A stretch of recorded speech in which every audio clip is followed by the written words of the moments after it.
அன்பு தமிழ் நெஞ்சங்களுக்கு ஆஸ்ட்ரோ தமிழ் ராஜாவின் அன்பான வணக்கங்கள். இன்றைய இதில் கும்பராசி சதய நட்சத்திரத்தில் பிறந்த நண்பர்களே, எதிரி இல்லாத ஒரு வாழ்க்கை, கடன் இல்லாத ஒரு வருமானம், நோய் இல்லாத ஒரு உடல், இதை கொடுத்தா எப்படி இருக்கும்? அதை கொடுப்பவர் தான் குரு பகவான். இன்றைய இதில் குரு பேச்சினுடைய பலங்கள் தான் பார்க்க போகிறோம். பதிவு ஃபுல்லாக பாருங்கள் நம்ம சேனலில். தமிழ் புத்தாண்டு பலங்கள் மற்றும் சனிப்பயிற்சி பலங்கள்லாம் பதிவு வச்சு பார்க்கல என்ன சேனலில் போய் பாருங்கள். மேலே டிஸ்கிரிப்ஷன் லிங்க் இருக்கும், ப்ரெஸ் பண்ணி பார்த்து பயனடைஞ்சுங்க. மறக்காம நம்ம சேனல் சப்ஸ்கிரைப் பண்ணிட்டு கூட தர பெல் ஐக்கான ப்ரெஸ் பண்ணிட்டு பக்கத்தில் ஒரு ஆல் இன் ஆப்ஷன் தவறாமல் செலக்ட் பண்ணி வச்சுக்கோங்க. அவ்வளோதான் நாங்கள் பதிவிடக்கூடிய அடுத்தடுத்த பதிவுகள் உங்களுக்கு உடனுக்குடன் நோட்டிஃபிகேஷனாக வந்து சேரும். கும்பராசி சதய நட்சத்திரத்தில் பிறந்த நண்பர்களே, மிதுன ராசியில் வந்திருக்கக்கூடிய குரு பகவான் ஜூன் 2ஆம் தேதி பயிற்சி அடைஞ்சு கடகராசிக்கு போய் உச்சமடைகிறாரு. உங்களுடைய கும்பத்திற்கு 6ஆம் வீடு, 8ஆம் வீடு, 12ஆம் வீடு இதெல்லாம் மறைவு ஸ்தானம்னு சொல்லுவாங்க. 6இல் போய் குரு மறைகிறாரே அப்படின்னு நீங்கள் நினைக்கலாம். ஆனால் 6ஆம் வீடு குருவனுடைய உச்ச வீடு. மேலும் எதிரி கடன் நோயை கொடுக்கக்கூடிய ஒரு வீடு 6ஆம் வீடு. அதில் சுபகரமான குருவான் அமர்ந்தால் அந்த எதிரி கடன் நோய் கட்டுப்படும். மேலும் மிக முக்கியமாக கவனிக்க வேண்டியது என்னென்னா, சதய நட்சத்திரம் ராகுபவனுக்கு நட்சத்திரம். ராகு உங்கள் ராசியில் அமர்ந்திருக்கிறாரு. ஆனால் 7இல் கேது. நண்பர்கள், உறவுகள், வாழ்க்கை துணை, இந்த 3 பேர்ட்டையும் நீங்கள் எதிர்பார்க்குற விஷயம் நடக்காது. இந்த 3 பேர்ட்டையும் ஏதாவது சண்டை சச்சரவு இருந்தால் அது சமாதானம் ஆகாது. ஸோ உதவின்னு யார்கிட்ட நீங்கள் எதிர்பார்த்தாலும் அவங்க உதவி செய்ய முடியாத சூழ்நிலைக்கு தான் இருப்பாங்க. இப்படி இருக்கக்கூடிய சூழலில் உங்களுக்கு இருக்கக்கூடிய பிரச்சனைகள் சரியாகணும்னா அது குருபவனுடைய பயிற்சியின் மூலமாக மட்டும்தான். குரு பகவான் உங்களுக்கு அந்த வல்லமையை, சக்தியை, வருமானத்தை கொடுக்கிறார். 2ஆம் வீடான மீனத்துக்கு அதிபதியாக இருக்கக்கூடிய குரு பகவான் 6ஆம் வீட்டில் போய் உச்சமடைகிறார். உங்களுக்கு வரவேண்டிய பணம் வந்து சேர்ந்து அது கடனை அடைக்கும். அப்போது பூர்வீக சொத்துக்கள் வழிகளிலோ அல்லது வேலையில் கிடைக்கக்கூடிய சம்பள உயர் மூலமாகவோ அல்லது சைடு பிஸ்னஸ்னு சொல்லுவோம். அப்போது இன்னொரு வேலை, இன்னொரு தொழில் சைடில் பண்ணி அதில் கிடைக்கக்கூடிய லாபத்தின் மூலமாகவோ இந்த வருடம் உங்களுக்கு கடன் அடையும்.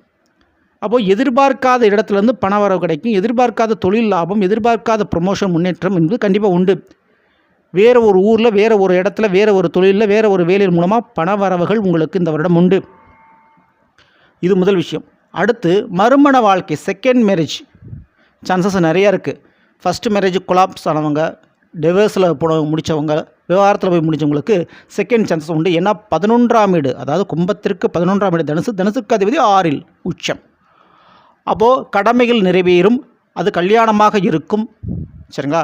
அடுத்து பிள்ளைகளுக்காக சில காரியங்கள் பண்ணுவீங்க. உங்களுடைய பிள்ளைகளுக்கு சுப காரியங்கள் ஏதாவது ஒரு விசேஷங்கள் நடக்கும். ஓகேங்களா? அடுத்து நோய் பிரச்சனை கண்டிப்பாக குறையும், மறையுங்க. பெரிய அளவு சர்ஜரி, ஆப்ரேஷன், வழக்கு போன பிரச்சனைகள் இப்போது சின்ன சின்ன ட்ரீட்மெண்ட் மூலமாக அது சரியாகக்கூடிய வாய்ப்புகள் உண்டு. வீட்டில் இருக்கக்கூடிய நபர்களுக்கும் தேவையில்லாத மருத்துவ செலவு தான் அந்த மருத்துவ செலவு குறையும். மேலும் எதிரிகள், இந்த வேலை பார்க்கக்கூடிய இடத்துல இருக்கக்கூடிய எதிரிகள் மற்றும் சொத்து ரீதியாக இருக்கக்கூடிய எதிரிகள், இவர்களெல்லாம் நல்லவர்களாக மாறினா எப்படி இருக்கும்? அந்த மாதிரி ஒரு மிராக்கிள் தான் நடக்கும். ஒன்று அவங்களால ஏற்பட்ட பிரச்சனைகள் குறையும், அல்லது அவர்கள் விலகுவார்கள்.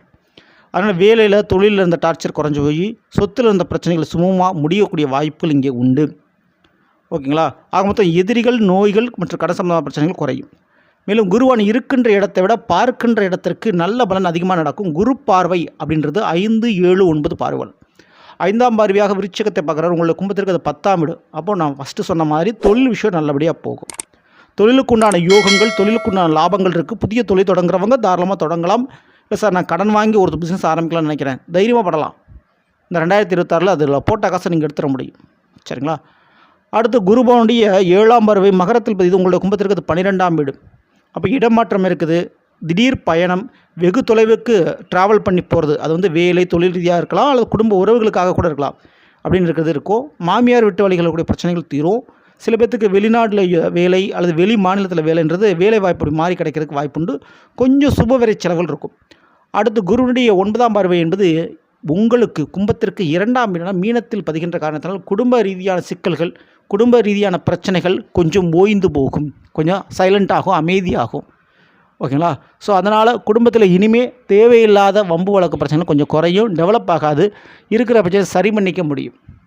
ஆக மொத்தம் கும்பராசி சதய நட்சத்திரக்காரங்களுக்கு பயணம் இருந்தாலும், அலைச்சல் இருந்தாலும், இடமாற்றங்கள் இருந்தாலும் அதனால் பெரும் நிம்மதியும், பெரிய பிரச்சனை ஓய்ந்து போகிறதுக்கும் வாய்ப்பு இருக்குது. ஸோ இதை ஏற்றுக்கொண்டால் உங்களுடைய வாழ்க்கையில் நிச்சயம் எதிரி கடன் நோய் பிரச்சனையால் பெரிதளவு கஷ்டப்பட முடியாது. தவறாமல் பயன்படுத்திக்கங்க. மிக முக்கியமாக இந்த குரு பயிற்சி காலகட்டத்தில் கடன் கொடுக்கறது வாங்குறதுல கொஞ்சம் கவனம் தேவை.